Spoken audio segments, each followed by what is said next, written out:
Welcome our YouTube channel we learn together. November 6ನೇ ತಾರೀಕಿಗೆ ಇರುವಂತಹ TET ಸಲುವಾಗಿ ಇಲಾಖೆಯವರು ಕೆಲವೊಂದಿಷ್ಟು ಮಾಡೆಲ್ ಕ್ವಶನ್ ಪೇಪರ್ಗಳನ್ನು ರೆಫರೆನ್ಸ್ಗಾಗಿ ಬಿಟ್ಟಿದ್ದಾರೆ. ಅದರಲ್ಲಿ ಪೇಪರ್ 2ರ ಭಾಷೆ 1 ಅಂದರೆ ಕನ್ನಡ ಭಾಷೆಯ 30 ಪ್ರಶ್ನೆಗಳನ್ನು ಈ ವಿಡಿಯೋದಲ್ಲಿ ನಾವು ಡಿಸ್ಕಷನ್ ಮಾಡ್ತಾ ಹೋಗೋಣ. ಪ್ಯಾರಾಗ್ರಾಫ್ನ ಯಾವ ರೀತಿಯಾಗಿ ರೀಡ್ ಮಾಡಬೇಕು, ಹಾಗೆ ಕ್ವಶನನ್ನು ಯಾವ ರೀತಿ ಅನಾಲಿಸಿಸ್ ಮಾಡಬೇಕು ಹೇಳುವಂಥದ್ದನ್ನು ನೋಡ್ತಾ ಹೋಗೋಣ. ಹಾಗೆ ನಮ್ಮ ಚಾನಲ್ನಲ್ಲಿ ಪ್ರೀವಿಯಸ್ ಇಯರ್ಗಳಲ್ಲಿ ನಡೆದಂತಹ TETಯ ಕ್ವಶನ್ ಪೇಪರ್ಗಳನ್ನು ಸಹ ಅನಾಲಿಸಿಸ್ ಮಾಡಿದ್ದೇವೆ. ಆ ವಿಡಿಯೋದ ಲಿಂಕ್ಗಳನ್ನು ಡಿಸ್ಕ್ರಿಪ್ಷನ್ ಬಾಕ್ಸ್ನಲ್ಲಿ ನಾವು ಹಾಕಿರ್ತೇವೆ. ಅದನ್ನು ಸಹ ನೀವು ನೋಡಿಕೊಂಡು ಯಾವ ರೀತಿಯಾಗಿ ವಿಡಿಯೋವನ್ನು ಅನಾಲಿಸಿಸ್ ಮಾಡಬೇಕು ಅನ್ನುವಂಥದ್ದನ್ನು ನೋಡ್ಕೊಳ್ಳಿ. ಇದು ನಿಮಗೆ ಎಕ್ಸಾಮ್ಗೆ ಹೆಲ್ಪ್ಫುಲ್ ಆಗ್ಬೋದು. ವಿಡಿಯೋವನ್ನು ಎಲ್ಲೂ ಸ್ಕಿಪ್ ಮಾಡದೆ ಪೂರ್ತಿಯಾಗಿ ನೋಡಿ. ಹಾಗೆ ವಿಡಿಯೋವನ್ನು ಶೇರ್ ಮಾಡಿ. ನಮ್ಮ ಚಾನಲನ್ನು ಸಬ್ಸ್ಕ್ರೈಬ್ ಆಗಿಲ್ಲ ಅಂದರೆ ಸಬ್ಸ್ಕ್ರೈಬ್ ಆಗಿ. ಈಗ ಪ್ಯಾರಾಗ್ರಾಫ್ ರೀಡಿಂಗ್ ನೋಡೋಣ. ಮೊದಲನೇದು ಸೂಚನೆಯಲ್ಲಿ ಕೊಟ್ಟಿದ್ದಾರೆ. 1ರಿಂದ 8ರವರೆಗೆ ಒಟ್ಟು 8 ಪ್ರಶ್ನೆಗಳು ಈ ಪ್ಯಾರಾಗ್ರಾಫಿಂದ. ಅನ್ಸೀನ್ ಪ್ಯಾಸೇಜ್, ಯಾವುದೇ ಒಂದು ಮೊದಲು ತಿಳಿದಂತಹ ಕಥೆಗಳು ಈ ರೀತಿಯಾಗಿ ಅವರು ನೀಡೋದಿಲ್ಲ. ಪ್ರೀವಿಯಸ್ ಇಯರಲ್ಲಿ ಕೇಳಿದಂಥ ಪ್ಯಾರಾಗ್ರಾಫ್ನೇ ಈ ವರ್ಷವೂ ಕೇಳ್ತಾರೆ, ಅಥವಾ 4 ವರ್ಷದ ಹಿಂದಿನ ಪ್ಯಾರಾಗ್ರಾಫನ್ನು ನೋಡಿಕೊಂಡ್ರೆ ಈ ವರ್ಷವೂ ಅದೇ ಬರುತ್ತೆ, ಅದೇ ರೀತಿಯಾದಂಥ ಕ್ವಶನ್ ಬರುತ್ತೆ ಅಂತ ಯೋಚನೆ ಇಟ್ಕೊಳ್ಬೇಡಿ. ಅನ್ಸೀನ್ ಪ್ಯಾಸೇಜನ್ನು ಕೇಳಿರ್ತಾರೆ. ನೋಡ್ತಾ ಹೋಗೋಣ.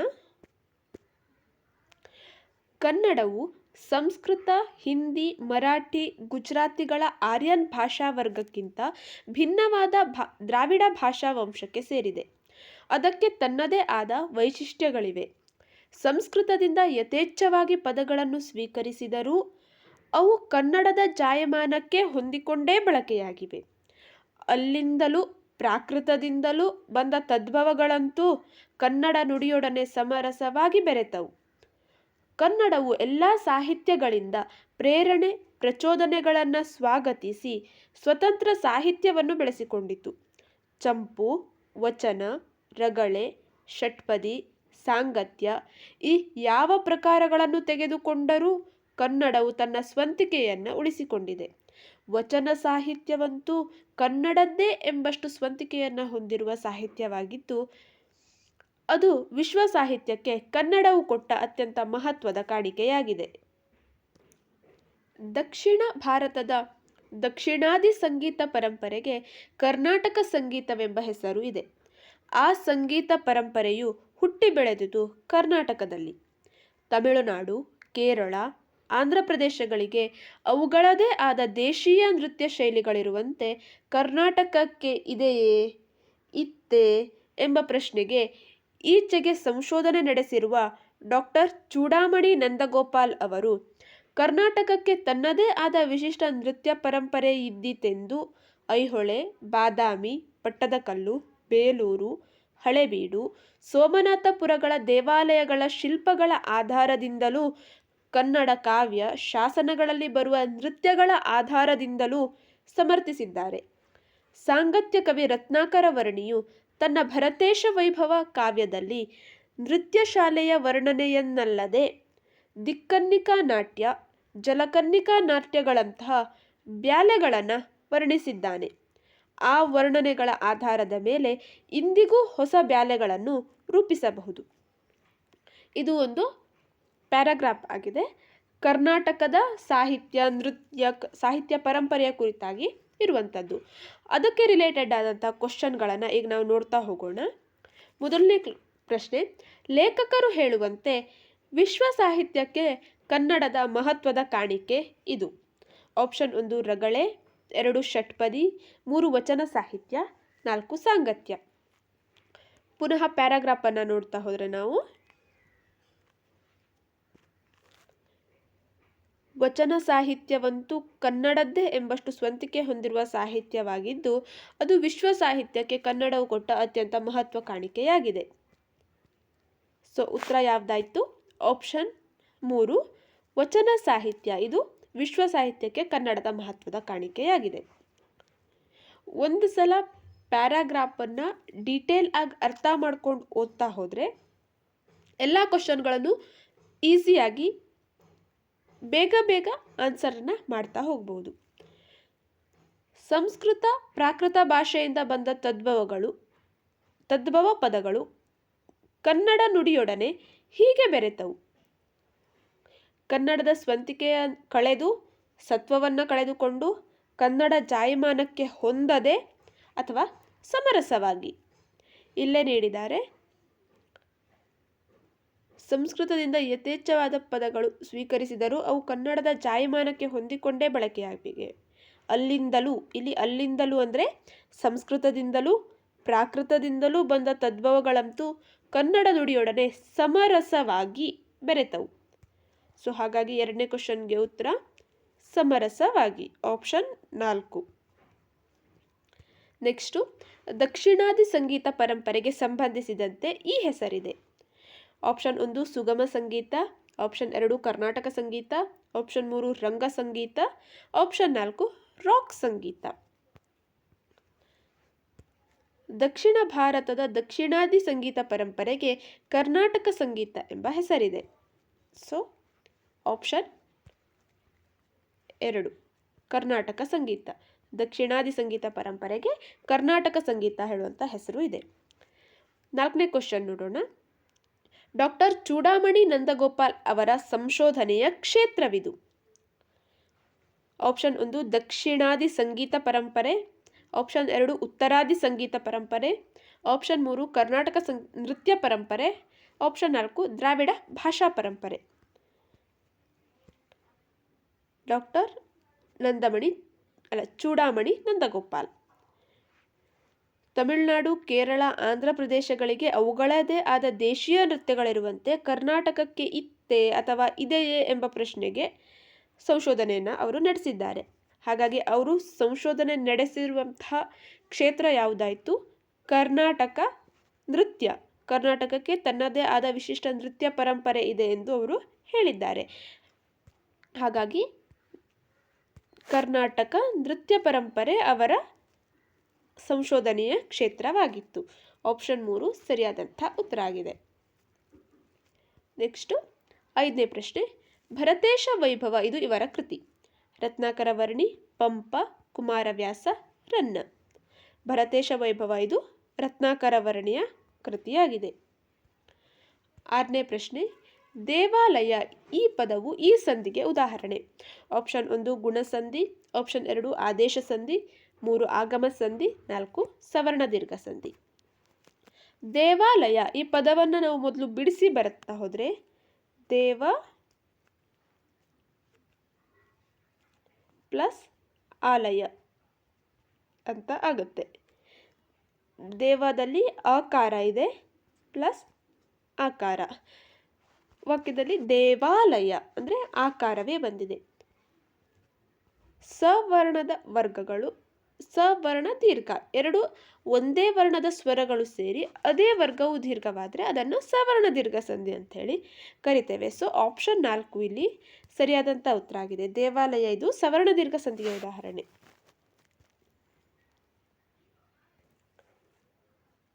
ಕನ್ನಡ ಭಾಷೆಯಲ್ಲಿ ವ್ಯಾಕರಣಕ್ಕೆ ಸಂಬಂಧಿಸಿದಂತೆ 2 ರಿಂದ 3 ಪ್ರಶ್ನೆಗಳು ಬಂದೇ ಬರ್ತದೆ. ಹಾಗಾಗಿ ವ್ಯಾಕರಣವನ್ನು ನೀವು ಸರಿಯಾಗಿ ನೋಡ್ಕೊಂಡಿರಬೇಕಾಗುತ್ತೆ.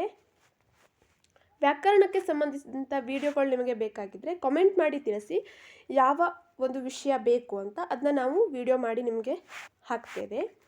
ನೆಕ್ಸ್ಟ್ ಕ್ವಶನ್ ನೋಡೋಣ. ಸ್ವೀಕರಿಸು ಪದದ ವಿರುದ್ಧಾರ್ಥಕ ಪದ ಇದು.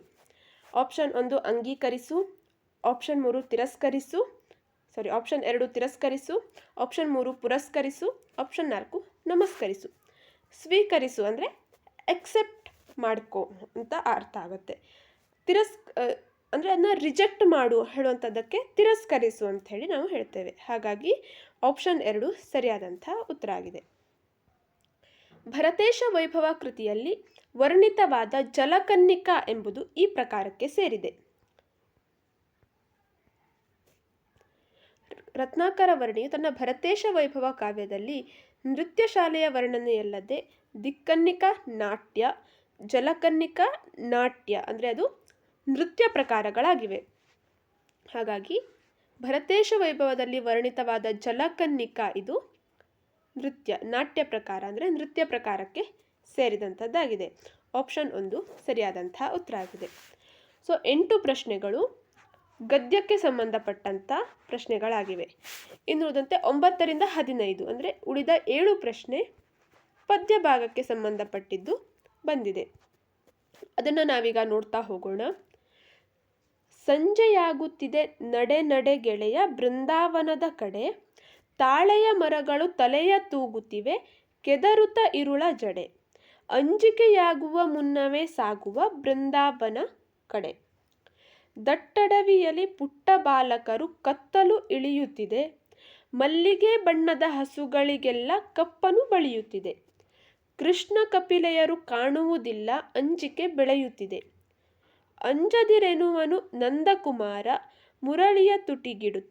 ಮುರಳಿಯ ತುಟಿಗಿಡುತ್ತ, ಅಭಯನಾದವನು ಬಯಲಲಿ ತುಂಬಿದ ಕೊಳಲುಸಿರ ಬಿಡುತ್ತ, ಇರುಳ ಬಾನಿನಲ್ಲಿ ತೇಲುತ್ತ ಬಂತು ಹುಣ್ಣಿಮೆಯ ಬೆಳ್ಳಿರಥ, ಎಲ್ಲಿ ನೋಡಿದರೂ ಬೆಳದಿಂಗಳ ಮಳೆ ಮಿದುವಾಯಿತು ನೆಲವು, ಹಾಲಿನ ಬಟ್ಟಲ ಎತ್ತಿ ಹಿಡಿಯುತ್ತಿದೆ ಕೋ ಎನ್ನುತ್ತ ಕೊಳವು, ಬೆಣ್ಣೆಯ ಮೆತ್ತಿದ ತುಟಿಯ ನೊರಸುತ್ತಿದೆ ಆ ಯಮುನಾ ಜಲವು, ಗೋಪ ಬಾಲಕರು ಕುಣಿಯುತ್ತಲಿಹರು ಕೊಳಲುಲಿ ಕೇಳುತ್ತ, ಮರೆತ ಸಾಲುಗಳ ಒರತೆಯ ಬಗಿದು ಗೀತವ ಪಲುಕುತ್ತ, ಹಸುಗಳ ಕೊರಳಿನ ಗಂಟೆಯ ಅಲುಗಿಸಿ ನಾದಕ್ಕೆ ಸಿಲುಕುತ್ತ, ತಾರಾಲೋಕವ ನಿಲುಕುತ್ತ. ಇದೊಂದು ಪದ್ಯ ಆಗಿದೆ. ಇದಕ್ಕೆ ರಿಲೇಟೆಡ್ ಆದಂತಹ ಒಟ್ಟು 7 ಕ್ವಶನ್ಗಳು ಕೆಳಗಡೆ ಇದೆ, ಅದನ್ನು ನೋಡ್ತಾ ಹೋಗೋಣ. ಬೆಣ್ಣೆ ಮೆತ್ತಿದ ಕೃಷ್ಣನ ತುಟಿಯನ್ನು ಒರೆಸುತ್ತಿದ್ದುದು ಇದರಿಂದ. ಇಲ್ಲೇ ಸಿಕ್ತು, ಬೆಣ್ಣೆಯ ಮೆತ್ತಿದ ತುಟಿಯನ್ನು ಒರೆಸುತ್ತಿದೆ ಆ ಯಮುನಾ ಜಲವು. ಒಂದ್ಸಲ ಪದ್ಯವನ್ನು ಸರಿಯಾಗಿ ನೋಡಿಕೊಂಡ್ರೆ ನಮಗೆ ಆಪ್ಷನ್ ನೋಡೋಕ್ಕಿಂತ ಮೊದಲೇ ಉತ್ತರ ಸಿಕ್ಕಿರುತ್ತೆ. ಸೊ ಇಲ್ಲಿ ಬಟ್ಟಲ ಹಾಲಿನಿಂದ, ಯಮುನಾ ಜಲದಿಂದ, ಕರವಸ್ತ್ರದಿಂದ, ಬೆಳದಿಂಗಳ ಮಳೆಯಿಂದ. ಬೆಣ್ಣೆಯ ಮೆತ್ತಿದ ತುಟಿಯನ್ನು ಒರೆಸುತ್ತಿದ್ದುದು ಯಮುನಾ ಜಲದಿಂದಾಗಿದೆ. ಹಾಗಾಗಿ ಆಪ್ಷನ್ 2 ಸರಿಯಾಗಿದೆ. ಕತ್ತಲಾಗುವ ಮುನ್ನವೇ ಸೇರ ಬಯಸಿದ ಸ್ಥಳವಿದು. ಮೊದಲೇ ಇದೆ ನೋಡಿ. ಸಂಜೆಯಾಗುತ್ತಿದೆ ನಡೆ ನಡೆ ಗೆಳೆಯ ಬೃಂದಾವನದ ಕಡೆ. ಕತ್ತಲಾಗುವ ಮೊದಲು ಸೇರ ಬಯಸಿದ ಜಾಗ ಬೃಂದಾವನ. ಆಪ್ಷನ್ 1 ಸರಿಯಾಗಿದೆ. ದಟ್ಟಡವಿಯಲ್ಲಿದ್ದ ಹಸುಗಳು ಈ ಬಣ್ಣ ಹೊಂದಿದ್ದವು. ಕಪ್ಪು ಬಣ್ಣ, ಬೂದು ಬಣ್ಣ, ಕಂದು ಬಣ್ಣ, ಮಲ್ಲಿಗೆ ಬಣ್ಣ. ಪ್ಯಾರಾಗ್ರಾಫ್ನಲ್ಲಿ ನೋಡ್ತಾ ಹೋದರೆ, ದಟ್ಟಡವಿಯಲ್ಲಿ ಪುಟ್ಟ ಬಾಲಕರು ಕತ್ತಲು ಇಳಿಯುತ್ತಿದೆ, ಮಲ್ಲಿಗೆ ಬಣ್ಣದ ಹಸುಗಳೆಲ್ಲ ಕಪ್ಪನು ಬಳಿಯುತ್ತಿದೆ. ಅಂದರೆ ಹಸುಗಳು ಯಾವ ಬಣ್ಣದಲ್ಲಿದ್ದವು? ಮಲ್ಲಿಗೆ ಬಣ್ಣದಲ್ಲಿ ಇದ್ದವು. ಆಪ್ಷನ್ 4 ಸರಿಯಾಗಿದೆ. ಅಭಯನಾದವನ್ನು ಕೊಳಲ ಮೂಲಕ ತುಂಬಿದವರು ಇವರು. ಆಪ್ಷನು ನಂದಕುಮಾರ, ಕೃಷ್ಣ ಕಪಿಲೆಯರು, ಪುಟ್ಟ ಬಾಲಕರು, ಗೋಪ ಬಾಲಕರು. ಅಂಜದಿರೆನುವನು ನಂದಕುಮಾರ ಮುರಳಿಯ ತುಟಿಗಿಡುತ್ತ, ಅಭಯನಾದವನು ಬಯಲಲಿ ತುಂಬಿದ. ಅಂದರೆ ಮುರಳಿ ತುಟಿಗಿಡುತ್ತಾ ಅಭಯನಾದವನ್ನು ತುಂಬಿದವರು ಯಾರು? ನಂದಕುಮಾರ. ಆಪ್ಷನ್ನಲ್ಲಿ ಇದೆಯಾ ಆಪ್ಷನ್ನು ಅಂತ ನೋಡಿದ್ರೆ, ಅಭಯನಾದವನ್ನು ಕೊಳಲ ಮೂಲಕ ತುಂಬಿದವರು ನಂದಕುಮಾರ. ಆಪ್ಷನ್ 1 ಸರಿಯಾಗಿದೆ. ಆಕಾಶದಲ್ಲಿ ತೇಲಿ ಬರುವ ಹುಣ್ಣಿಮೆ ಚಂದಿರನನ್ನು ಇದಕ್ಕೆ ಹೋಲಿಸಲಾಗಿದೆ. ಆಪ್ಷನ್ 1 ತಾಳೆಯ ಮರಕ್ಕೆ, ಯಮುನಾ ತೀರಕ್ಕೆ, ಬೆಳ್ಳಿ ರಥಕ್ಕೆ, ಇರುಳ ಜಡೆಗೆ.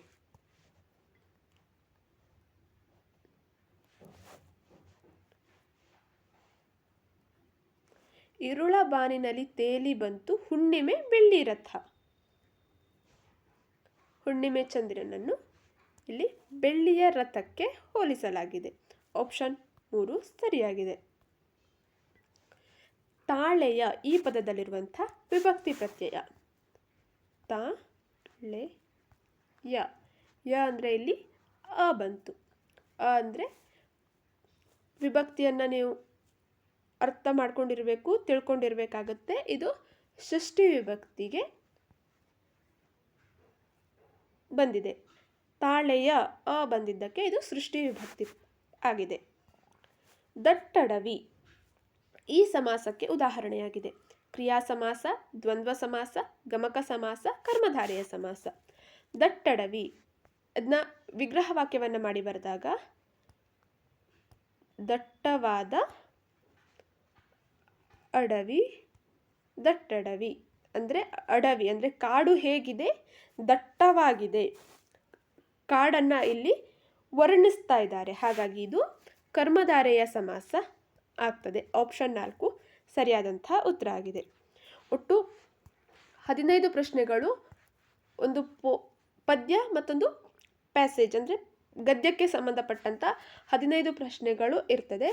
ಇದರಲ್ಲಿ ಆ ಪ್ಯಾಸೇಜ್ ಮತ್ತು ಪದ್ಯವನ್ನು ಕೇವಲ ಅರ್ಥ ಮಾಡಿಕೊಂಡು ಬಿಡಿಸೋದ್ರಿಂದ ಮತ್ತು ಕೆಲವೊಂದಿಷ್ಟು ಗ್ರಾಮರ್ ಕಂಟೆಂಟ್ಗಳನ್ನು ಅರ್ಥ ಮಾಡ್ಕೊಳ್ಳೋದ್ರಿಂದ 15 ಅಂಕಗಳನ್ನು ಈಸಿಯಾಗಿ ನಾವು ಗಳಿಸ್ಬೋದು. ಇನ್ನು ಉಳಿದಂಥ 15 ಬೋಧನಾಶಾಸ್ತ್ರಕ್ಕೆ ರಿಲೇಟೆಡ್ ಆಗಿ ಇರುವಂತಹ ಕ್ವಶನ್ಗಳು ಆಗಿರ್ತವೆ. ಅದನ್ನ ನೋಡ್ತಾ ಹೋಗೋಣ. 16ನೇ ಪ್ರಶ್ನೆ.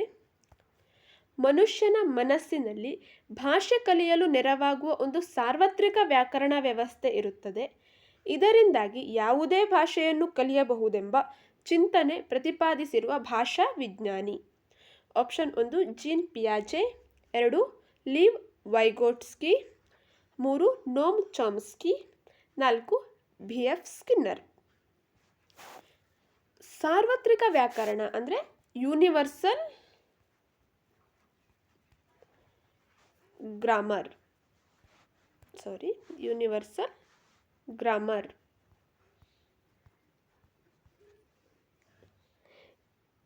ಪ್ರತಿಯೊಬ್ಬ ಮನುಷ್ಯನಲ್ಲಿಯೂ ಸಹ ಯೂನಿವರ್ಸಲ್ ಗ್ರಾಮರ್ ಅಂದರೆ ಭಾಷೆಯನ್ನು ಕಲಿಯಲು ನೆರವಾಗುವಂತಹ ಒಂದು ವ್ಯಾಕರಣ ವ್ಯವಸ್ಥೆ ಇರ್ತದೆ.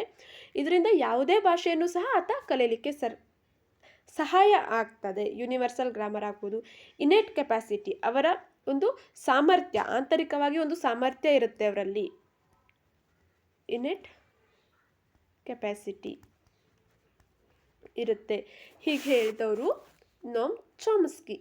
ಇವರು ಒಬ್ಬ ಭಾಷಾ ವಿಜ್ಞಾನಿಯಾಗಿದ್ದು ಪ್ರತಿಯೊಬ್ಬ ಮನುಷ್ಯರಲ್ಲೂ ಒಂದು ಸಾರ್ವತ್ರಿಕ ವ್ಯಾಕರಣ ವ್ಯವಸ್ಥೆ ಇರುತ್ತೆ, ಆಂತರಿಕ ಸಾಮರ್ಥ್ಯ, ಭಾಷೆಯನ್ನು ಕಲಿಯುವಂತಹ ಆಂತರಿಕ ಸಾಮರ್ಥ್ಯ ಇರುತ್ತೆ ಅಂತ ಅವರು ಹೇಳಿದ್ದಾರೆ. 17ನೇ ಪ್ರಶ್ನೆ. ಬಾಯ್ದೆರೆ ವಾಚನದಲ್ಲಿ ಕಂಡುಬರುವಂತಹ ದೋಷ. ಆಪ್ಷನ್ 1 ಓದುತ್ತಾ ಅರ್ಥವನ್ನು ಗ್ರಹಿಸುವುದು, ಓದುವಾಗ ಹಿಮ್ಮರಳುವಿಕೆ ಉಂಟಾಗುವುದು, ಮುಖ ಭಾವನೆಗಳನ್ನು ಸೂಚಿಸುತ್ತಾ ಓದುವುದು, ಲೇಖನ ಚಿಹ್ನೆಗಳನ್ನು ಗಮನಿಸುತ್ತಾ ಓದುವುದು. ಕ್ವಶನ್ನಲ್ಲಿ ಅವರು ಕೇಳಿದ್ದಾರೆ ದೋಷ, ಬಾಯ್ದೆರೆ ವಾಚನದಲ್ಲಿರುವಂತಹ ತೊಂದರೆಗಳೇನು ಅಂತ. ಇಲ್ಲಿ ಪಾಸಿಟಿವ್ ಏನು ಅಂತ ಅವರು ಕೇಳಲಿಲ್ಲ, ನೆಗೆಟಿವ್ ಏನು ಅಂತ ಕೇಳಿದ್ದಾರೆ. ಸೊ ಓದುತ್ತಾ ಅರ್ಥವನ್ನು ಗ್ರಹಿಸುವುದು, ಓದ್ತಾ ಏನಿದೆ ಅಂತ ಅರ್ಥವನ್ನು ಮಾಡಿಕೊಳ್ಳೋದು, ಅದು ಅದರ ದೋಷ ಆಗೋದಿಲ್ಲ, ಬದಲಾಗಿ ಅದರ ಒಂದು ಗುಣ ಆಗುತ್ತೆ. ಆದ್ದರಿಂದ ಆಪ್ಷನ್ 1 ತಪ್ಪು. ಓದುವಾಗ ಹಿಮ್ಮರಳುವಿಕೆ ಉಂಟಾಗುವುದು, ಓದ್ತಾ ಹಿಂದಿಂದ ಓದ್ತಾ ಬರುವುದು, ಇದು ಅದರ ದೋಷ ಆಗ್ಬೋದು. ಆಪ್ಷನ್ 3 ನೋಡೋಣ. ಮುಖ ಭಾವನೆಯನ್ನು ಸೂಚಿಸುತ್ತಾ ಓದುವುದು, ಮುಖದಲ್ಲಿ ಎಕ್ಸ್ಪ್ರೆಷನ್ಗಳನ್ನು ನೀಡುತ್ತಾ ಓದುತ್ತಾ ಹೋಗುವುದು, ಇದು ಅದರ ದೋಷ ಅಲ್ಲ, ಬದಲಾಗಿ ಗುಣ ಆಗುತ್ತೆ.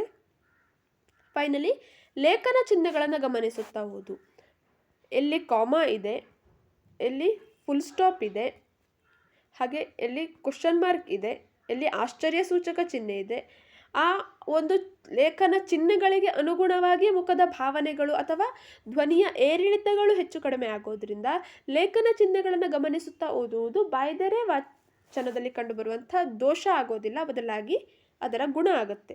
ಹಾಗಾಗಿ ಆಪ್ಷನ್ 4 ಕೂಡ ಡಿಲೀಟ್ ಆಯಿತು. ಸೊ ಇರುವಂಥದ್ದು ಆಪ್ಷನ್ 2, ಓದುವಾಗ ಹಿಮ್ಮರಳುವಿಕೆ ಉಂಟಾಗುವುದು ಬಾಯ್ದೆರೆ ವಾಚನದ ಒಂದು ದೋಷ ಆಗಿದೆ. 18ನೆಯ ಪ್ರಶ್ನೆ. ಸೃಜನಶೀಲ ಅಭಿವ್ಯಕ್ತಿ ಸಾಮರ್ಥ್ಯವನ್ನು ಪೋಷಿಸಲು ಯುಕ್ತವಲ್ಲದ ಚಟುವಟಿಕೆ. ಯಾವ ಒಂದು ಚಟುವಟಿಕೆ ವಿದ್ಯಾರ್ಥಿಗಳಲ್ಲಿ ಸೃಜನಶೀಲ ಅಭಿವ್ಯಕ್ತಿ ಸಾಮರ್ಥ್ಯವನ್ನು ಪೋಷಿಸುವುದಿಲ್ಲ? ಆಪ್ಷನ್ 1 ನುಡಿ ಮುತ್ತುಗಳನ್ನು ವಿಸ್ತರಿಸಿ ಬರೆಯುವ ಚಟುವಟಿಕೆ, ಚಿತ್ರಸರಣಿ ನೋಡುತ್ತಾ ಕತೆ ಕಟ್ಟುವುದು, ಪುಸ್ತಕದಲ್ಲಿರುವುದನ್ನು ನೋಡಿ ಯಥಾವತ್ತಾಗಿ ಬರೆಯುವುದು, ಶೀರ್ಷಿಕೆ ಇಲ್ಲದ ಕತೆ ಓದಿ ಶೀರ್ಷಿಕೆ ಕೊಡುವುದು. ಸೃಜನಶೀಲ ಅಂದರೆ ಹೊಸತಾದಂಥ ಒಂದನ್ನು ಕಂಡುಹಿಡಿಯುವಂಥದ್ದಾಗಿರ್ಬೋದು, ಅಥವಾ ಈಗಾಗಲೇ ಇರುವಂಥದ್ದನ್ನು ಮಾರ್ಪಾಡುಗೊಳಿಸುವಂಥದ್ದಾಗಿರ್ಬೋದು. ಅವರಲ್ಲಿರುವ ಸಾಮರ್ಥ್ಯವನ್ನು ಅದು ಹೆಚ್ಚುಗೊಳಿಸುತ್ತದೆ. ನುಡಿಮುತ್ತುಗಳನ್ನು ನೀಡಿ ಅದನ್ನು ವಿಸ್ತರಿಸಿ ಬರೆಯಿರಿ. ಆ ಒಂದು ನುಡಿಮುತ್ತನ್ನು ನೋಡಿ ನಿಮಗೆ ಏನು ಅನಿಸುತ್ತೆ ಅದನ್ನು ಎಕ್ಸ್ಪ್ಲೇನ್ ಮಾಡಿ ಅಂತ ಕೊಟ್ಟರೆ ಅದು ಅವರಲ್ಲಿರುವಂಥ ಅಭಿವ್ಯಕ್ತಿ ಸಾಮರ್ಥ್ಯವನ್ನು ಹೆಚ್ಚು ಮಾಡುತ್ತೆ. ಹಾಗಾಗಿ ಆಪ್ಷನ್ 1 ಅಲ್ಲ. ಚಿತ್ರ ಸರಣಿ ನೋಡುತ್ತಾ ಕತೆ ಕಟ್ಟೋದು. ಕೆಲವೊಂದಿಷ್ಟು ಚಿತ್ರಗಳನ್ನು ಮಕ್ಕಳಿಗೆ ತೋರಿಸಿ, ಈ ಚಿತ್ರವನ್ನು ನೋಡು, ಅದ್ರ ನೆಕ್ಸ್ಟ್ ಇರುವಂತಹ ಚಿತ್ರವನ್ನು ನೋಡಿ, ಅದಕ್ಕೆರಡಕ್ಕೂ ಹೋಲಿಕೆಯನ್ನು ಮಾಡಿ ಅದೆರಡನ್ನು ಸೇರಿಸಿ ಕಥೆಯನ್ನು ಬರೆಯುವಂಥದ್ದು. ಇದು ಅಭಿವ್ಯಕ್ತಿ ಸಾಮರ್ಥ್ಯವನ್ನು ಹೆಚ್ಚಿಸುತ್ತೆ. ಇನ್ನು ಶೀರ್ಷಿಕೆ ಇಲ್ಲದ ಕತೆ ಓದಿ ಶೀರ್ಷಿಕೆಯನ್ನು ಕೊಡುವಂಥದ್ದು. ಯಾವುದೊಂದು ಕತೆಗೆ ಟೈಟಲನ್ನು ಇನ್ನೂ ನೀಡಲಿಲ್ಲ, ಆ ಕಥೆಯನ್ನು ಓದಿ ಅದಕ್ಕೆ ಯಾವ ಟೈಟಲನ್ನು ಕೊಡಬಹುದು ಅಂತ ಯೋಚನೆ ಮಾಡಿ ಹೇಳುವಂಥದ್ದು. ಇದು ಸಹ ಅವರಲ್ಲಿ ಸೃಜನಶೀಲತೆಯನ್ನು ಹೆಚ್ಚಿಸುತ್ತೆ. ಹಾಗಾಗಿ ಆಪ್ಷನ್ 4 ಕೂಡ ಅಲ್ಲ. ಸೊ ಫೈನಲಿ ಇರುವಂಥದ್ದು ಪುಸ್ತಕದಲ್ಲಿರುವಂಥದ್ದನ್ನು ನೋಡಿ ಯಥಾವತ್ತಾಗಿ ಬರೆಯುವಂಥದ್ದು. ಅದು ಕಾಪಿ ರೈಟಿಂಗ್ ಅಂದರೆ ಇರುವಂಥದ್ದನ್ನು ಬರೆಯೋದು, ಹೊಸದಾಗಿ ಏನನ್ನೂ ಸೇರಿಸುವಂಥದ್ದು ಇಲ್ಲ. ಹಾಗಾಗಿ ಇದು ಅವರಲ್ಲಿ ಸೃಜನಶೀಲತೆಯನ್ನು ಬೆಳೆಸೋದಿಲ್ಲ, ಬದಲಾಗಿ ಹ್ಯಾಂಡ್ ರೈಟಿಂಗನ್ನು ಇಂಪ್ರೂವ್ ಮಾಡುತ್ತೆ, ಬರವಣಿಗೆ ಕೌಶಲ್ಯವನ್ನು ಹೆಚ್ಚುಗೊಳಿಸುತ್ತೆ. ಇಲ್ಲಿ ಕೇಳಿದ್ದು ಸೃಜನಶೀಲ ಅಭಿವ್ಯಕ್ತಿ ಸಾಮರ್ಥ್ಯವನ್ನು ಪೋಷಿಸಲು ಯುಕ್ತವಲ್ಲದ ಚಟುವಟಿಕೆ ಆಗಿರೋದ್ರಿಂದ ಆಪ್ಷನ್ 3 ಸರಿಯಾದಂಥ ಉತ್ತರ ಆಗಿದೆ. 19ನೆಯ ಪ್ರಶ್ನೆ, ಬಹುಭಾಷಾ ತರಗತಿಗಳಲ್ಲಿನ ಕಲಿಕೆ ಹಾಗೂ ಕಲಿಕಾ ಸಾಧನೆಯ ಫಲಗಳ ಬಗ್ಗೆ ಸಂಶೋಧನೆಗಳು ವ್ಯಕ್ತಪಡಿಸಿರುವಂತಹ ಅಂಶ. ಬಹುಭಾಷಾ ತರಗತಿ ಅಂದರೆ ಎಲ್ಲ ಮಕ್ಕಳನ್ನು ಒಟ್ಟಿಗೆ ಕುಳಿತು ಅಥವಾ ಎಲ್ಲ ಭಾಷೆಯ ಮಕ್ಕಳು ಸಹ ಒಂದೇ ತರಗತಿಯಲ್ಲಿ ಕಲಿಯುವಂಥದ್ದು. ಬಹುಭಾಷಾ ತರಗತಿಯಲ್ಲಿರುವ ಕಲಿಯುವ ಮಕ್ಕಳ ಭಾಷಾ ಪರಿಣಿತಿ ಹಾಗೂ ಶೈಕ್ಷಣಿಕ ಸಾಧನೆಯಲ್ಲಿ ಸಕಾರಾತ್ಮಕ ಪ್ರಭಾವವಿದೆ. ಬಹುಭಾಷಾ ತರಗತಿಯಲ್ಲಿ ಮಕ್ಕಳು ಕಲಿತರೆ ಅವರ ಭಾಷಾ ಪರಿಣಿತಿಯೂ ಸಹ ಇಂಪ್ರೂವ್ಮೆಂಟ್ ಆಗುತ್ತೆ ಮತ್ತು ಅವರ ಶೈಕ್ಷಣಿಕ ಸಾಧನೆಯೂ ಸಹ ಹೆಚ್ಚಾಗುತ್ತೆ. ಆಪ್ಷನ್ 2, ಬಹುಭಾಷಾ ತರಗತಿಯಲ್ಲಿ ಕಲಿಯುವ ಮಕ್ಕಳ ಸಾಧನೆ ಉತ್ತಮ ಆಗಿ ಇರುವುದಿಲ್ಲ. ಬೇರೆ ಬೇರೆ ಭಾಷೆಯ ಮಕ್ಕಳು ಬಂದರು ಅಂದರೆ ಅವರಲ್ಲಿ ಭಾಷೆಯಲ್ಲಿ ಹೆಚ್ಚೆಚ್ಚು ಬೆಳವಣಿಗೆ ಉಂಟಾಗುತ್ತೆ, ಸಾಧನೆ ಉತ್ತಮವಾಗಿ ಇರುತ್ತೆ. ಹಾಗಾಗಿ ಆಪ್ಷನ್ 2 ತಪ್ಪು. ಬಹುಭಾಷಾ ತರಗತಿಗಳು ಕಲಿಕೆಗೆ ಒತ್ತಡವನ್ನು ಉಂಟು ಮಾಡುತ್ತೆ. ಉತ್ತರವೇ ನೆಗೆಟಿವ್ ಆಯಿತು. ಯಾವಾಗಲೂ ಬಹುಭಾಷಾ ತರಗತಿ ಒಂದು ರಿಸೋರ್ಸ್, ಅದು ಯಾವಾಗಲೂ ಒತ್ತಡವನ್ನು ಅದು ಉಂಟು ಮಾಡೋದಿಲ್ಲ. ಹಾಗಾಗಿ ಆಪ್ಷನ್ 3 ಕೂಡ ಡಿಲೀಟ್ ಆಯಿತು. ಬಹುಭಾಷಾ ತರಗತಿಗಳು ಮಾತೃಭಾಷೆಯ ಬಗ್ಗೆ ಕೀಳರಿಮೆಯನ್ನು ಬೆಳೆಸುತ್ತದೆ. ಯಾವಾಗಲೂ ಬಹುಭಾಷಾ ತರಗತಿಗಳು ಒಂದು ರಿಸೋರ್ಸ್ ಆಗಿರ್ತವೆ, ಭಾಷೆಯನ್ನು ಹೆಚ್ಚೆಚ್ಚು ಕಲೀಲಿಕ್ಕೆ ಅವಕಾಶವನ್ನು ನೀಡುತ್ತವೆಯೇ ಹೊರತು ಒಂದು ಭಾಷೆಯ ಬಗ್ಗೆ ಕೀಳರಿಮೆಯನ್ನು ಬೆಳೆಸುವಂಥದ್ದಲ್ಲ. ಹಾಗಾಗಿ ಆಪ್ಷನ್ 4 ಕೂಡ ತಪ್ಪಾದಂತಹ ಉತ್ತರ ಆಗಿದೆ. ಹಾಗಾಗಿ ಸರಿಯಾದಂತಹ ಉತ್ತರ ಆಪ್ಷನ್ 1. ಬಹುಭಾಷಾ ತರಗತಿಯಲ್ಲಿ ಕಲಿಯುವ ಮಕ್ಕಳ ಭಾಷಾ ಪರಿಣಿತಿ ಹಾಗೂ ಶೈಕ್ಷಣಿಕ ಸಾಧನೆಯಲ್ಲಿ ಸಕಾರಾತ್ಮಕವಾದಂತಹ ಪ್ರಭಾವವಿದೆ. 20ನೇ ಪ್ರಶ್ನೆ, ಪಠ್ಯವೊಂದರಲ್ಲಿ ಪುನರಾವಲೋಕನ ಮಾಡಲು ಅನುಸರಿಸುವ ಸೂಕ್ತ ವಾಚನ ಕ್ರಮ. ಈಗಾಗಲೇ ಕಲಿತಿದ್ದನ್ನು ಪುನರ್ ಅವಲೋಕನವನ್ನು ಮಾಡಲಿಕ್ಕಾಗಿ ಆಳವಾದ ವಾಚನ, ವಿಮರ್ಶಾತ್ಮಕ ವಾಚನ, ಸ್ಥೂಲ ವಾಚನ, ವಿವರವಾದ ವಾಚನ. ಆಳವಾದ ವಾಚನ ಅಂದರೆ ಡೀಟೇಲ್ ಆಗಿ ಅರ್ಥ ಮಾಡ್ಕೊಳ್ಳಿಕ್ಕಾಗಿ ಓದೋದು.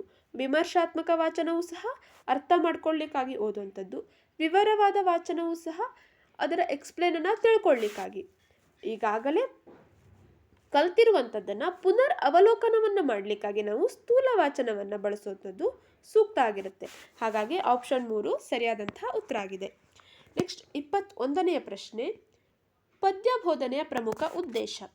ಪದ್ಯದ ವಿಷಯಾಂಶಗಳನ್ನು ಸೂಕ್ಷ್ಮವಾಗಿ ವಿಶ್ಲೇಷಿಸುವುದು, ಛಂದಸ್ಸಿನ ನಿಯಮಗಳನ್ನು ಕಂಠಪಾಠ ಮಾಡಿಸುವುದು, ಕವಿಯ ಸಂದೇಶವನ್ನು ವಾಸ್ತವ ಬೆಳಕಿನಲ್ಲಿ ವಿಶ್ಲೇಷಿಸುವುದು, ಪದ್ಯದಲ್ಲಿನ ರಸಾನುಭವ ಮತ್ತು ಸೌಂದರ್ಯ ಪ್ರಜ್ಞೆಯನ್ನು ಮೂಡಿಸುವುದು. ಪದ್ಯ ಬೋಧನೆಯ ಪ್ರಮುಖ ಉದ್ದೇಶ ಕಂಠಪಾಠ ಮಾಡಿಸುವುದಂತೂ ಆಗಲಿಕ್ಕೆ ಸಾಧ್ಯ ಇಲ್ಲ. ಕಂಠಪಾಠ ಅಥವಾ ರೋಟ್ ಲರ್ನಿಂಗ್ ಇದು ಕಲಿಕೆಯಲ್ಲಿ ಇಲ್ಲದಂತಹ ಒಂದು ವಿಷಯ ಆಗಿದೆ. ಪದ್ಯದ ವಿಷಯಾಂಶವನ್ನು ಸೂಕ್ಷ್ಮವಾಗಿ ವಿಶ್ಲೇಷಿಸುವುದು ಕೇವಲ ಪದ್ಯದಲ್ಲಿ ಮಾತ್ರ ಬರುವುದಿಲ್ಲ, ಪಠ್ಯದಲ್ಲೂ ಸಹ ಬರಬಹುದು. ಹಾಗಾಗಿ ಇದು ಸಹ ತಪ್ಪು. ಕವಿಯ ಸಂದೇಶ ವಾಸ್ತವ ಬೆಳಕಿನಲ್ಲಿ ವಿಶ್ಲೇಷಿಸುವುದು ಆಗ್ಬೋದು, ಮತ್ತು ಪದ್ಯದಲ್ಲಿನ ರಸಾನುಭವ ಮತ್ತು ಸೌಂದರ್ಯ ಪ್ರಜ್ಞೆಯನ್ನು ಮೂಡಿಸುವುದು. ಪದ್ಯದ ಬೋಧನೆಯ ಪ್ರಮುಖ ಉದ್ದೇಶವೇ ರಸಾನುಭವ ಮತ್ತು ಸೌಂದರ್ಯ ಪ್ರಜ್ಞೆಯನ್ನು ಮೂಡಿಸುವುದಾಗಿದೆ. ಹಾಗಾಗಿ ಇಲ್ಲಿ ಆಪ್ಷನ್ 4 ಸರಿಯಾದ ಉತ್ತರ ಆಗಿದೆ.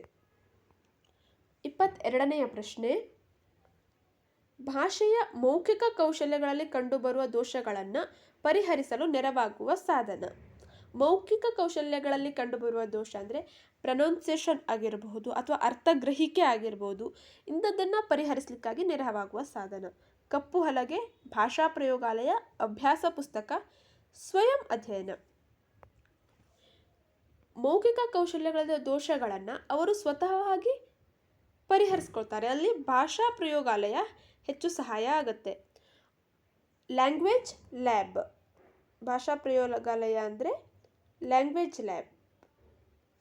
ಇದನ್ನು ಅಮೇರಿಕಾದಲ್ಲಿ ಮೊದಲು ಪ್ರಾರಂಭವನ್ನು ಮಾಡಿದ್ರು, ನಂತರ ಇಂಡಿಯಾಕ್ಕೂ ಅದನ್ನ ತರಲಾಯಿತು. ಕೆಲವೊಂದು ಶಾಲೆಗಳಲ್ಲಿ ಭಾಷಾ ಪ್ರಯೋಗಾಲಯವನ್ನು ನಾವು ನೋಡ್ಬೋದು. ಇಲ್ಲಿ ಕೆಲವೊಂದಿಷ್ಟು ಮೈಕ್ಗಳು, ಹೇಗೆ ಪ್ರೊನೌನ್ಸ್ ಮಾಡಬೇಕು, ಸ್ಪೀಕರ್ಗಳು ಇವೆಲ್ಲ ಇರ್ತದೆ. ವಿದ್ಯಾರ್ಥಿಗಳು ಇಂಡಿವಿಜುವಲ್ ಆಗಿ ಅವರ ವೇಗಕ್ಕೆ ತಕ್ಕಂತೆ ಕಲಿಕೆಯನ್ನು ಮುಂದುವರಿಸ್ಕೊಂಡು ಹೋಗ್ಬೋದು. ಹಾಗಾಗಿ ದೋಷಗಳನ್ನು ಪರಿಹರಿಸಲಿಕ್ಕೆ ನೆರವಾಗುವಂಥ ಸಾಧನ ಭಾಷಾ ಪ್ರಯೋಗಾಲಯ ಆಗಿದೆ. 23ನೆಯ ಪ್ರಶ್ನೆ, ವಿದ್ಯಾರ್ಥಿಗಳಲ್ಲಿ ಸ್ವಯಂ ಅಧ್ಯಯನ ಹಾಗೂ ಸಾಹಿತ್ಯಾಭಿರುಚಿಯನ್ನು ಬೆಳೆಸುವ ಸಾಧನ. ಮನೆಗೆಲಸ ಮತ್ತು ಕಿರುಪರೀಕ್ಷೆ, ಕ್ರೀಡೆ ಮತ್ತು ವ್ಯಾಯಾಮ, ಗ್ರಂಥ ಮತ್ತು ವಾಚನಾಲಯ, ಕ್ರಿಯಾ ಸಂಶೋಧನೆ ಮತ್ತು ಭಾಷಾ ಪ್ರಯೋಗಾಲಯ. ವಿದ್ಯಾರ್ಥಿಗಳಲ್ಲಿ ಸ್ವಯಂ ಅಧ್ಯಯನ ಮತ್ತು ಸಾಹಿತ್ಯಾಭಿರುಚಿಯನ್ನು ಅವರೇ ಓದುವಂಥದ್ದಾಗಿರ್ಬೋದು ಅಥವಾ ಅವರಲ್ಲಿ ಹೆಚ್ಚು ಓದುವಿಕೆ ಬೆಳೆಸುವಂಥದ್ದು, ಸಾಹಿತ್ಯದ ಬಗ್ಗೆ ಅಧ್ಯಯನವನ್ನು ಮಾಡುವಂಥ ಆಸಕ್ತಿಯನ್ನು ಬೆಳೆಸುವಂಥದ್ದು, ಇವೆಲ್ಲವೂ ಗ್ರಂಥಾಲಯ ಮತ್ತು ವಾಚನಾಲಯಗಳಿಂದ ಉಂಟಾಗುತ್ತೆ. ಹಾಗಾಗಿ ಆಪ್ಷನ್ 3 ಸರಿಯಾದಂಥ ಉತ್ತರ ಆಗಿದೆ.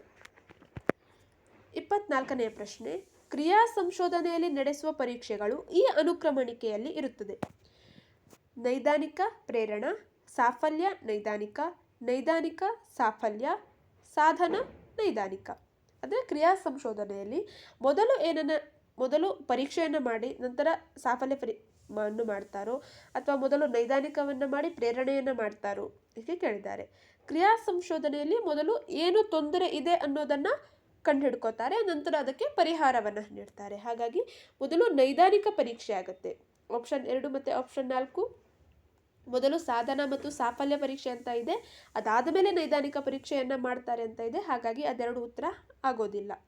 ನೈದಾನಿಕ ಮತ್ತು ಪ್ರೇರಣೆ, ಇಲ್ಲಿ ಪ್ರೇರಣೆಯನ್ನು ಕೊಡುವಂಥ ಮಾತು ಬರೋದಿಲ್ಲ. ನೆಕ್ಸ್ಟ್ ಸಾಫಲ್ಯ ಪರೀಕ್ಷೆ, ನೈದಾನೀಕರಣ ಮಾಡಿ ಅದಕ್ಕೆ ಬೋಧನೆಯನ್ನು ಮಾಡಿ ಎಷ್ಟು ಅದರಲ್ಲಿ ಸಾಧನೆಯನ್ನು ಹೊಂದಿದ್ದಾರೆ ಅಂತ ನೋಡೋದು. ಹಾಗಾಗಿ ಆಪ್ಷನ್ 3 ನೈದಾನಿಕ ಮತ್ತು ಸಾಫಲ್ಯ ಇದು ಸರಿಯಾಗಿದೆ. 25ನೆಯ ಪ್ರಶ್ನೆ, ಭಾಷಾ ಕಲಿಕಾ ಮೌಲ್ಯಮಾಪನ ಕಾರ್ಯಕ್ರಮದಲ್ಲಿ ಪ್ರಬಂಧ ಮಾದರಿ ಪ್ರಶ್ನೆಗಳನ್ನು ಬಳಸುವ ಆಶಯಗಳಿಗೆ ವಿರುದ್ಧವಾಗಿರುವುದು ಇದು. ವಿಷಯ ಗ್ರಹಿಕೆ, ಅನುಭವಗಳ ಅರ್ಥಬದ್ಧ ನಿರೂಪಣಾ ಸಾಮರ್ಥ್ಯವನ್ನು ಪರೀಕ್ಷಿಸುವುದು, ವಿದ್ಯಾರ್ಥಿಯ ಸ್ಮರಣಶಕ್ತಿಯ ಮಟ್ಟವನ್ನು ಮಾತ್ರ ಪರೀಕ್ಷಿಸಲು, ಸುಸಂಬದ್ಧ ವಾಕ್ಯವೃಂದಗಳ ರಚನೆ ಸಾಮರ್ಥ್ಯವನ್ನು ಗುರುತಿಸಲು, ವಿಷಯ ಸಂಗ್ರಹ ಶಕ್ತಿ ಮತ್ತು ವಿಷಯ ಸಂಘಟನೆ ಕ್ರಮವನ್ನು ಬೆಳೆಸಲು. ಪ್ರಬಂಧ ಮಾದರಿ ಪ್ರಶ್ನೆ ಅಂದರೆ ಅದರಲ್ಲಿ ವಿದ್ಯಾರ್ಥಿ ಆದಂಥವರು ಅವರ ಭಾವನೆಗಳನ್ನಾಗಿರ್ಬೋದು, ಅವರ ಸಾಮರ್ಥ್ಯವನ್ನು, ಅವರ ಸೃಜನಶೀಲತೆಯ ಮಟ್ಟವನ್ನು ತೋರಿಸುವಂಥ ಒಂದು ಪರೀಕ್ಷೆಯಾಗಿದೆ. ಇಲ್ಲಿ ವಿಷಯ ಗ್ರಹಿಕೆ, ಅನುಭವ, ಅರ್ಥಬದ್ಧ ನಿರೂಪಣೆ ಸಾಮರ್ಥ್ಯವನ್ನು ಅದು ಪರೀಕ್ಷಿಸುತ್ತೆ. ಆದರೆ ಇಲ್ಲಿ ಕೇಳುವಂಥದ್ದು ವಿರುದ್ಧವಾಗಿರುವಂಥದ್ದು, ಇದು ತಪ್ಪು. ಸುಸಂಬದ್ಧ ವಾಕ್ಯ ರಚನೆ, ವಾಕ್ಯವೃಂದಗಳ ರಚನೆ ಇದು ಸಹ ಪ್ರಬಂಧ ಮಾದರಿಯಲ್ಲಿ ತಿಳಿಸುತ್ತೆ. ವಿಷಯ ಸಂಗ್ರಹ, ಯಾವ ಒಂದು ವಿಷಯದ ಬಗ್ಗೆ ಎಷ್ಟು ನಾಲೆಜ್ ಇದೆ ಅವರಿಗೆ ಅಥವಾ ಅದನ್ನು ಯಾವ ರೀತಿಯಾಗಿ ಬೆಳೆಸ್ಕೋಬೇಕು, ಯಾವ ರೀತಿಯಾಗಿ ಪ್ರೆಸೆಂಟ್ ಮಾಡಬೇಕು ಹೇಳುವಂಥದ್ದು ಪ್ರಬಂಧ ಮಾದರಿ ಪ್ರಶ್ನೆಯಲ್ಲಿ ಬರುತ್ತೆ. ಹಾಗಾಗಿ ಆಪ್ಷನ್ 1, ಆಪ್ಷನ್ 3, ಆಪ್ಷನ್ 4 ತಪ್ಪಾದಂತಹ ಉತ್ತರ. ಉಳಿದಿದ್ದದ್ದು ಆಪ್ಷನ್ 2. ಸ್ಮರಣ ಶಕ್ತಿಯ ಮಟ್ಟವನ್ನು ಮಾತ್ರ ಅದು ಪರೀಕ್ಷೆ ಮಾಡೋದಿಲ್ಲ. ನೆಕ್ಸ್ಟ್ ಕ್ವಶನ್, 26ನೇ ಪ್ರಶ್ನೆ, ವಿದ್ಯಾರ್ಥಿಗಳಲ್ಲಿ ಉತ್ತಮ ಮಾತುಗಾರಿಕಾ ಸಾಮರ್ಥ್ಯ ಬೆಳೆಸುವ ಒಂದು ಉತ್ತಮ ಕ್ರಮ. ಹೆಚ್ಚು ಮಾತಾಡುವಂಥದ್ದು, ಪ್ರಬಂಧ ರಚನೆ ಮತ್ತು ಪ್ರಶ್ನೋತ್ತರ ಅಭ್ಯಾಸ, ದಿನಪತ್ರಿಕೆ ಹಾಗೂ ನಿಯತಕಾಲಿಕೆಗಳ ಓದುವ ಅಭ್ಯಾಸ, ಪಾತ್ರಾಭಿನಯ ಮತ್ತು ಕತೆ ಹೇಳುವ ಅಭ್ಯಾಸ, ಅಭ್ಯಾಸ ಪುಸ್ತಕ ಹಾಗೂ ಕಾಫಿ ಪುಸ್ತಕ ಅಭ್ಯಾಸ. ಪ್ರಬಂಧ ರಚನೆ ಮತ್ತು ಪ್ರಶ್ನೋತ್ತರ ಇದು ಮಾತುಗಾರಿಕೆಯನ್ನು ಬೆಳೆಸೋದಿಲ್ಲ, ಬದಲಾಗಿ ಬರವಣಿಗೆ ಆಗಿರ್ಬೋದು ಅಥವಾ ಸಾಮರ್ಥ್ಯ, ಅವರ ಸೃಜನಶೀಲತೆಯನ್ನು ಕಂಡುಹಿಡಲಿಕ್ಕೆ ಬೆಳೆಸಲಿಕ್ಕೆ ಉಪಯೋಗ ಆಗುತ್ತೆ. ದಿನಪತ್ರಿಕೆ ಹಾಗೂ ನಿಯತಕಾಲಿಕೆಗಳ ಓದುವ ಅಭ್ಯಾಸ ಓದುಗಾರಿಕೆಯನ್ನು ಬೆಳೆಸುತ್ತೆ. ಅಭ್ಯಾಸ ಪುಸ್ತಕ ಹಾಗೂ ಕಾಪಿ ಪುಸ್ತಕ ಇದು ಸಹ ರೈಟಿಂಗ್ಗೆ ರಿಲೇಟೆಡ್ ಆಗಿ ಇರುವಂಥದ್ದು. ಹಾಗಾಗಿ ಉಳಿದಿರುವಂಥದ್ದು ಪಾತ್ರಾಭಿನಯ ಮತ್ತು ಕತೆ ಹೇಳುವಂಥದ್ದು. ಒಂದು ಪಾತ್ರವನ್ನು ಕೊಟ್ಟು ಅದರ ಬಗ್ಗೆ ಅಭಿನಯವನ್ನು ಮಾಡಿ ಅಥವಾ ಕಥೆಯನ್ನು ಹೇಳಿ ಅಂದರೆ ಅವರೇ ಮಾತನಾಡುವುದರಿಂದ ಮಾತುಗಾರಿಕೆ ಹೆಚ್ಚಾಗಿ ಬೆಳವಣಿಗೆಯಾಗುತ್ತೆ. ಹಾಗಾಗಿ ಆಪ್ಷನ್ 3 ಇದಕ್ಕೆ ಸರಿಯಾದಂಥ ಉತ್ತರ ಆಗಿದೆ. 27ನೆಯ ಪ್ರಶ್ನೆ, ತರಗತಿ ಬೋಧನೆಯ ಸಂದರ್ಭದಲ್ಲಿ ಪ್ರಶ್ನೋತ್ತರ ತಂತ್ರ ಬಳಸುವ ಶಿಕ್ಷಕರ ಬೋಧನೆಯ ಸರಿಯಾದ ಕ್ರಮ. ವ್ಯಕ್ತಿಗತವಾಗಿ ಎಲ್ಲ ಮಕ್ಕಳಿಗೂ ಪ್ರಶ್ನೆ ಕೇಳುವುದು, ಇಡೀ ತರಗತಿಗೆ ಪ್ರಶ್ನೆ ಹಾಕಿ ನಂತರ ನಿರ್ದಿಷ್ಟ ವಿದ್ಯಾರ್ಥಿಗಳನ್ನು ಕೇಳುವುದು, ಒಬ್ಬ ವಿದ್ಯಾರ್ಥಿಗೆ ಪ್ರಶ್ನೆ ಹಾಕಿ ಗುಂಪಿನಲ್ಲಿ ಉತ್ತರ ಪಡೆಯುವುದು, ತರಗತಿಯಲ್ಲಿ ಮಕ್ಕಳ ಪ್ರಶ್ನೆ ಕೇಳಲು ಅವಕಾಶ ನೀಡದಿರುವುದು. ತರಗತಿಯಲ್ಲಿ ಪ್ರಶ್ನೆ ಕೇಳಲು ಅವಕಾಶವನ್ನೇ ನೀಡೋದಿರುವುದು ತಪ್ಪಾಗುತ್ತೆ. ಒಬ್ಬ ವಿದ್ಯಾರ್ಥಿಗೆ ಪ್ರಶ್ನೆಯನ್ನು ಕೇಳಿ ಆತನಲ್ಲಿ ಉತ್ತರವನ್ನು ಬಳಸದೆ ಉಳಿದು ಎಲ್ಲ ಗುಂಪಿನಲ್ಲಿ ಉತ್ತರವನ್ನು ಸಹ ಪಡೆಯೋದು ತಪ್ಪಾಗುತ್ತೆ. ವ್ಯಕ್ತಿಗತವಾಗಿ ಒಬ್ಬೊಬ್ಬರಿಗೆ ಕ್ವಶನನ್ನು ಕೇಳ್ತಾ ಹೋದರೆ ಅದು ಭೇದ ಭಾವವನ್ನು ತೋರಿಸಿದ ಹಾಗೆ ಆಗುತ್ತೆ. ಹಾಗಾಗಿ ಆಪ್ಷನ್ 1, ಆಪ್ಷನ್ 3 ಮತ್ತು ಆಪ್ಷನ್ 4 ಡಿಲೀಟ್ ಆದರೆ ಉಳಿದಿರೋದು ಆಪ್ಷನ್ 2. ಇಡೀ ತರಗತಿಗೆ ಕ್ವಶನನ್ನು ಕೇಳ್ತಾ ಎಲ್ಲರಿಗೂ ಸೇರಿ ಕ್ವಶನನ್ನು ಕೇಳಿ ಇಂಡಿವಿಜುವಲ್ ಆಗಿ ನೀನು ಉತ್ತರವನ್ನು ಹೇಳು ಅಥವಾ ನೀನು ಉತ್ತರವನ್ನು ಹೇಳು ಅಂತ ಇಂಡಿವಿಜುವಲ್ ಆಗಿ ಯಾವುದೋ ಒಬ್ಬ ವಿದ್ಯಾರ್ಥಿಯಿಂದ ಉತ್ತರವನ್ನು ಪಡೆಯುವಂಥದ್ದು ಸರಿಯಾದ ಕ್ರಮ ಆಗಿದೆ. ಹಾಗಾಗಿ ಆಪ್ಷನ್ 2 ಸರಿಯಾಗಿದೆ. 28ನೆಯ ಪ್ರಶ್ನೆ, ವಿಧ ಈ ಪದವು ಈ ವ್ಯಾಕರಣಾಂಶಕ್ಕೆ ಸೇರಿದೆ. ಅನುಕರಣಾವ್ಯಯ, ನುಡಿಗಟ್ಟು, ದ್ವಿರುಕ್ತಿ, ಜೋಡಿ ಪದ. ವಿಧ ಹೇಳುವಂಥ ಪದ 2 ಸಲ ಬಂದಿದೆ. ಹಾಗಾಗಿ ಇದು ದ್ವಿರುಕ್ತಿಗೆ ಉದಾಹರಣೆಯಾಗಿದೆ. ಅನುಕರಣಾವ್ಯಯ ಅಂದರೆ ಯಾವುದೇ ಅರ್ಥವಿಲ್ಲದ ಒಂದು ಶಬ್ದವನ್ನು ಹೇಳೋದು. ಅದನ್ನು ಸಹ 2 ಸಲ ಹೇಳ್ತಾರೆ, ಆದರೆ ಅಲ್ಲಿ ಯಾವುದೇ ಅರ್ಥ ಇರೋದಿಲ್ಲ. ಇಲ್ಲಿ ವಿಧ ಹೇಳುವಂಥ ಪದಕ್ಕೆ ಅರ್ಥ ಇದೆ. ಅನುಕರಣಾವ್ಯಯಕ್ಕೆ ಉದಾಹರಣೆ ಪಟಪಟ, ಮಳೆ ಪಟಪಟ ಎಂದು ಬಂದಿದೆ. ನದಿ ಜುಳು ಜುಳು ಎಂದು ಹರಿಯುತ್ತಿದೆ. ಈ ಜುಳು ಜುಳು ಆಗಿರ್ಬೋದು, ಪಟಪಟ ಅನ್ನೋದಾಗಿರ್ಬೋದು, ಇದು ಅನುಕರಣಾವ್ಯಯಕ್ಕೆ ಉದಾಹರಣೆಯಾಗುತ್ತೆ. ಇನ್ನು ನುಡಿಗಟ್ಟು, ಕಿವಿ ಕಚ್ಚು ಅಥವಾ ಕಾಲಿಗೆ ಬುದ್ಧಿ ಹೇಳು, ಈ ತರಹದಂತಹ ಅರ್ಥಗಳು ಆ್ಯಕ್ಚುಲ್ ಅದರ ಒಳ ಅರ್ಥ ಬೇರೆ ಇರುತ್ತೆ. ಇದನ್ನು ನುಡಿಗಟ್ಟು ಅಂತ ಹೇಳಿ ಕರಿತೇವೆ. ಜೋಡಿ ಪದ, ಆಟ ಪಾಠ, ಮನೆ ಮಠ. ಒಂದು ಪದಕ್ಕೆ ಅರ್ಥ ಇದ್ದು ಇನ್ನೊಂದು ಪದಕ್ಕೆ ಅರ್ಥ ಇದ್ದರೂ ಪರವಾಗಿಲ್ಲ, ಇರದೆಯೂ ಸಹ ಇರಬಹುದು. ಇವು ಜೋಡಿ ಪದಗಳಾಗಿವೆ. ಹಾಲು ಗೀಲು, ಪುಸ್ತಕ ಗಿಸ್ತಕ, ಈ ರೀತಿಯಾದಂಥದ್ದು. ಸೊ ಇಲ್ಲಿ 28ನೇ ಪ್ರಶ್ನೆಗೆ ಸರಿಯಾದಂತಹ ಉತ್ತರ ಆಪ್ಷನ್ 3. ವರ್ಣ ಪದದ ತದ್ಭವ ರೂಪ. ವರುಣ, ವನ, ಒಣ, ಬಣ್ಣ. ವರ್ಣ ಪದದ ತದ್ಭವ ರೂಪ ಬಣ್ಣ ಅಂತ ಆಗಿದೆ. ಬಣ್ಣಕ್ಕೆ ವರ್ಣ ಅಂತ ಹೇಳಿ ಕರೀತಾರೆ. ಇದನ್ನು ನೀವು ನೋಡ್ಕೋಬೇಕಾಗತ್ತೆ. ಜಾಸ್ತಿ ಡೀಪಾಗಿ ನೋಡ್ಕೊಳ್ಳೋದಲ್ಲ. 8, 9, 10ನೇ ತರಗತಿಯ ಕನ್ನಡ ಪ್ರಥಮ ಭಾಷೆ ಕನ್ನಡ ಪುಸ್ತಕದಲ್ಲಿ ಬಂದಂಥ ವ್ಯಾಕರಣದಲ್ಲಿ ಇರುವಂಥ ತದ್ಭವಗಳನ್ನು ಒಂದು ಕಡೆ ಬರೆದಿಟ್ಕೊಳ್ಳಿ. ಅದನ್ನು ನೋಡ್ತಾ ಹೋಗಿ ಅಷ್ಟರಲ್ಲೇ ಬರುತ್ತೆ. 30ನೇ ಪ್ರಶ್ನೆ, ಕೊನೆಯ ಪ್ರಶ್ನೆ, ಕಿವಿ ಕಚ್ಚು ಈ ನುಡಿಗಟ್ಟಿನ ಅರ್ಥ ಹೀಗಿದೆ. ಮುಕ್ತಾಯ ಮಾಡು, ಚಾಡಿ ಹೇಳು, ಅವಮಾನ ಮಾಡು, ಮರಳು ಮಾಡು. ಕಿವಿ ಕಚ್ಚು ಅಂದರೆ ಒಬ್ಬರು ಹೇಳಿದ್ದನ್ನು ಇನ್ನೊಬ್ರಿಗೆ ಹೇಳು. ಅವನು ಹಾಗೆ ಮಾಡ್ತಾ ಇದ್ದಾನೆ, ಹೀಗೆ ಮಾಡ್ತಾ ಇದ್ದಾನೆ, ಅಥವಾ ಅವಳು ಹಾಗೆ ಮಾಡ್ತಾ ಇದ್ದಾಳೆ ಅನ್ನೋದನ್ನು ಹೇಳೋದು. ಅದರ ಅರ್ಥ ಚಾಡಿ ಹೇಳು. ಇನ್ನೊಬ್ಬರ ಬಗ್ಗೆ ಚಾಡಿ ಹೇಳೋದನ್ನು ಕಿವಿ ಕಚ್ಚು ಅಂಥೇಳಿ ಕರೀತಾರೆ. ಒಟ್ಟು 30 ಪ್ರಶ್ನೆಗಳನ್ನು ನಾವೀಗ ನೋಡಿದ್ವಿ ಕನ್ನಡಕ್ಕೆ ಸಂಬಂಧಪಟ್ಟಿದ್ದು. ಇಷ್ಟೇ ಈಸಿಯಾಗಿ ಅರ್ಥ ಮಾಡಿಕೊಂಡು ಬಿಡಿಸ್ತಾ ಹೋದರೆ ಕನ್ನಡ ಭಾಷೆ ಅಥವಾ ಪ್ರಥಮ ಭಾಷೆ ಇಷ್ಟೇ ಈಸಿಯಾಗಿ ಇರುತ್ತೆ. ಇದರಲ್ಲಿ ನೀವು 30ಕ್ಕೆ 30 ಅಂಕಗಳನ್ನು ತೆಗೆದುಕೊಳ್ಬೋದು. ಎಲ್ಲೋ ಆ ಕ್ವಶನ್ಗಳು ಟಫ್ ಇತ್ತು ಅಥವಾ ವ್ಯಾಕರಣಾಂಶ ಡೆಫಿನೇಷನ್ಗಳು ನಿಮಗೆ ಟಫ್ ಅನ್ನಿಸ್ತು ಅಂತ ಹೇಳಾದರೆ 27+ ಅಂಕಗಳನ್ನಂತೂ ಸಹ ಕನ್ನಡ ಭಾಷೆಯಲ್ಲಿ ಈಸಿಯಾಗಿ ಗಳಿಸ್ಬೋದು. ಕನ್ನಡ ಇಂಗ್ಲೀಷ್ಗಳು ಸ್ಕೋರಿಂಗ್ ಆಗಿ ಇರುವಂಥದ್ದಾಗಿದೆ. ಇದರಲ್ಲಿ ನೀವು ಹೆಚ್ಚೆಚ್ಚು ಅಂಕಗಳನ್ನು ಗಳಿಸ್ತಾ ಹೋದ್ರಿ ಅಂದರೆ ಅದು ನಿಮ್ಮ ಹೋಲ್ ಸ್ಕೋರ್ಗೆ ಹೆಚ್ಚು ಆ್ಯಡ್ ಆಗಲಿಕ್ಕೆ ಸಹಾಯ ಆಗುತ್ತೆ. ನೆಕ್ಸ್ಟ್ ವಿಡಿಯೋಗಳಲ್ಲಿ ನಾವು ಇಂಗ್ಲೀಷ್, ಸೈಕಾಲಜಿ ಅಥವಾ ಬೇರೆ ಮಾಡೆಲ್ ಪೇಪರ್ನ ಕನ್ನಡಕ್ಕೆ ಸಂಬಂಧಪಟ್ಟಿರುವಂತಹ ವಿಡಿಯೋಗಳನ್ನು ನೋಡ್ತಾ ಹೋಗೋಣ. ಹೆಚ್ಚೆಚ್ಚು ವಿಡಿಯೋವನ್ನು ಬಿಡಿಸಿ, ಹೆಚ್ಚೆಚ್ಚು ಬೋಧನಾಶಾಸ್ತ್ರದ ವಿಡಿಯೋಗಳನ್ನು ನೋಡಿ ಅಥವಾ DSERT ಅವರ ಬೋಧನಾಶಾಸ್ತ್ರದ ಪುಸ್ತಕಗಳನ್ನು ರೆಫರ್ ಮಾಡಿ. ಡೀಟೇಲ್ ಆಗಿ ಓದಲಿಕ್ಕೆ ಸಮಯ ಇಲ್ಲ ಅಂದರೆ ಅದನ್ನು ಒಂದು ಸಲ ಆದರೂ ಓದಿ. ಇದರಿಂದ ಬೋಧನಾಶಾಸ್ತ್ರದಲ್ಲಿ ಹೆಚ್ಚು ಅಂಕಗಳನ್ನು ಗಳಿಸಲಿಕ್ಕೆ ಸಾಧ್ಯ ಆಗುತ್ತೆ. Thank you for watching this ವಿಡಿಯೋವನ್ನು ಲೈಕ್ ಮಾಡಿ ಹಾಗೆ ನಮ್ಮ ಚಾನಲನ್ನು ಸಬ್ಸ್ಕ್ರೈಬ್ ಮಾಡಿ. ಮುಂದಿನ ವಿಡಿಯೋದಲ್ಲಿ ಭೇಟಿಯಾಗೋಣ.